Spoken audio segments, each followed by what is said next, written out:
trusting our backs and giving them a chance. Talk about those backs. So what was your first impressions of Keontae when he first transferred over here? Yeah, I mean, he's a great player, really explosive, hits the hole. Been a great locker room guy, fun to be around, and I think he's found a lot of traction in the past couple games, and he's run the ball really hard. He's kind of mentioned that he's a little bit of like a jokester. He's always cracking jokes. You kind of attest to him saying that? Yeah, I mean, he's always making jokes and smiling and having a good time. So, you know, he's been a joy to block for, and but when it comes game time, you know, he runs the ball hard and fights for extra yards. And as an O-line, you know, we love a guy that hits the hole, fights for yards, and is a good dude in the locker room. Graham was talking about Jackson being a natural leader. In what ways do you see that? Yeah, I mean, young kid, you know, coming from out of state, just, you know, fit right in and friends with everyone in our little locker pod and in the whole locker room. And you know, when he stepped up for Washington State, it seemed like, you know, he had a few starts under his belt and made some mistakes early on, but really just brushed it off and finished the game out strong. So that's pretty rare for, I don't know, is he 17 or 18? But however old, that's pretty impressive, you know, to have an O-line that's a little bit older, 21, 22, 23-year-old guys, and for him to just, you know, come in and you know, produce is huge. But was there a moment last winter or spring where you kind of first noticed, hey, this guy has that quality to him? Yeah, I think just kind of, I didn't really get to see him much in like winter workouts, but come spring ball, you know, he was slinging the rock nice and just held himself to a pretty high standard for early enrollee, and did a really nice job. So I think kind of just the progression of spring ball and watching him make some really amazing throws was impressive. Do you have to do anything different? Do you have to change your technique at all with a guy that wants to scramble and keep plays alive?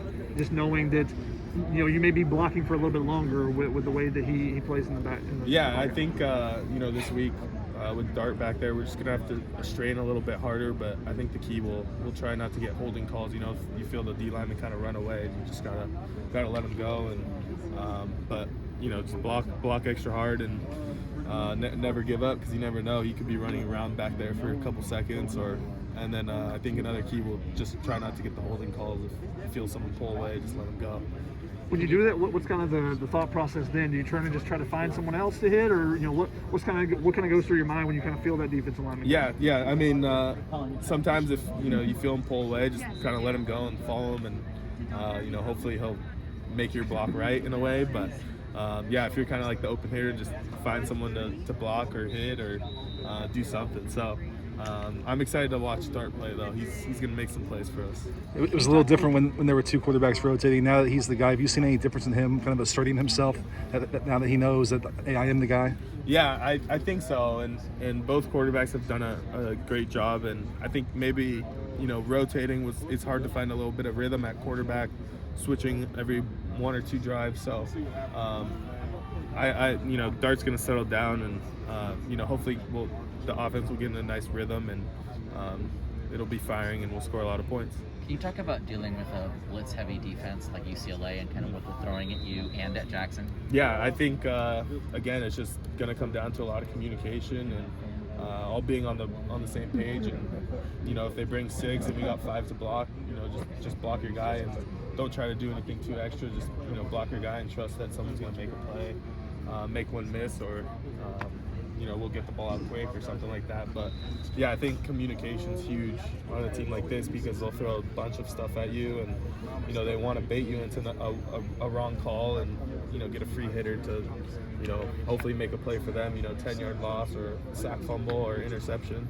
So I think communication and just being on the same page, watching a lot of film, and, you know, just it'd be nice. It's nice to know kind of what they're doing before it even happens. So I think film this week will be huge, and you know, getting the early jump on them last week was also big.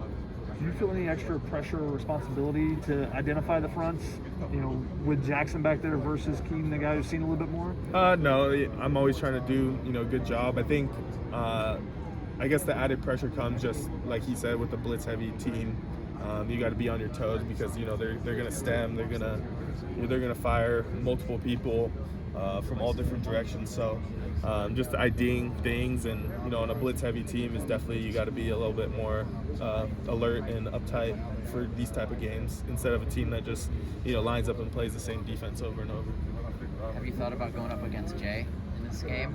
Yeah, I mean, It's kind of a unique situation. Yeah, right? it is a unique situation, and he's a great player and a good kid, so it'll be a good battle. And yeah, but it is kind of weird that he was here in the spring and then it's like we're gonna play him in the fall. But he's a good kid, and I hope he's doing well, and he's gonna be a great player. As a fifth-year guy, have you given any thought to the potential of playing next year or returning for the sixth year with extra COVID? Yeah, I'm not sure yet. Just finish out these 3 games. I really have no clue. Just kind of focus on game by game, and then when the season's over, give it a little bit more thought. Thanks, Brett.